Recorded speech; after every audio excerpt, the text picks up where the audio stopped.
Hey, I wanted to talk about our teardrop tailgate tent. Teardrop tailgate tent.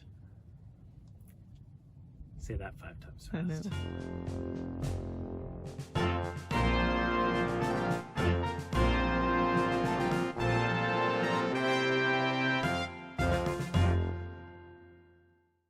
When we were choosing the Honda Pilot for our vehicle for micro camper, we knew we were going to have enough space to sleep inside, and we'd be able to have a kitchen off the back, and the tailgate would give us a little bit of protection from the elements.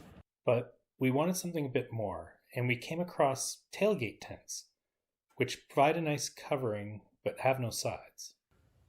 So we came up with the idea of just buying one of these relatively cheap teardrop awnings and putting sides on it ourselves. How hard can it be? And we spent about 2 weeks putting it all together. We figured out what the shape was that we wanted, but then as soon as we started putting things together, the weight of the nylon actually changes the shape of the teardrop, which then changes the shape of how everything fits together on the sides. And then getting like the zippers on, and Then sewing everything to the actual awning. so these are our zippers. We spent a lot of time getting these to work. As you can see, so we have the peg down, holding the mesh out, so it makes a little bit more space inside. Yeah, so once we have that bottom part down, we can just zip this down. And then we can zip the outer part down if we want,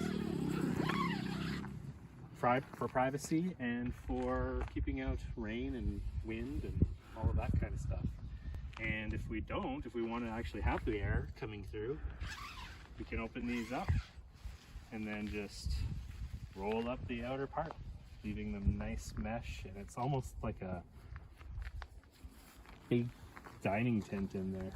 It protects from the bugs to a certain extent. The bugs can come in under the car, though we do have a bit of a solution for that. We have a whole bunch of no-seam mesh left over that we can drape around the bottom of the car, creating a pretty good seal. It also keeps the rain off, which is kind of nice. You know, living in BC, we often end up going camping on a nice sunny weekend, and then it turns into a bit of a rain fest.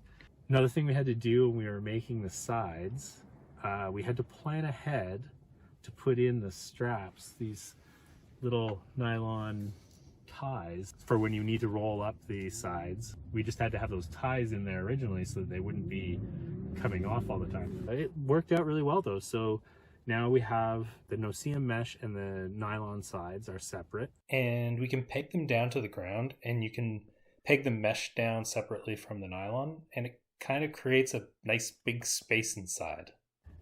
So it took a lot of work. But in the end, we got something that really works for us. And everywhere we go, we get a lot of questions about it.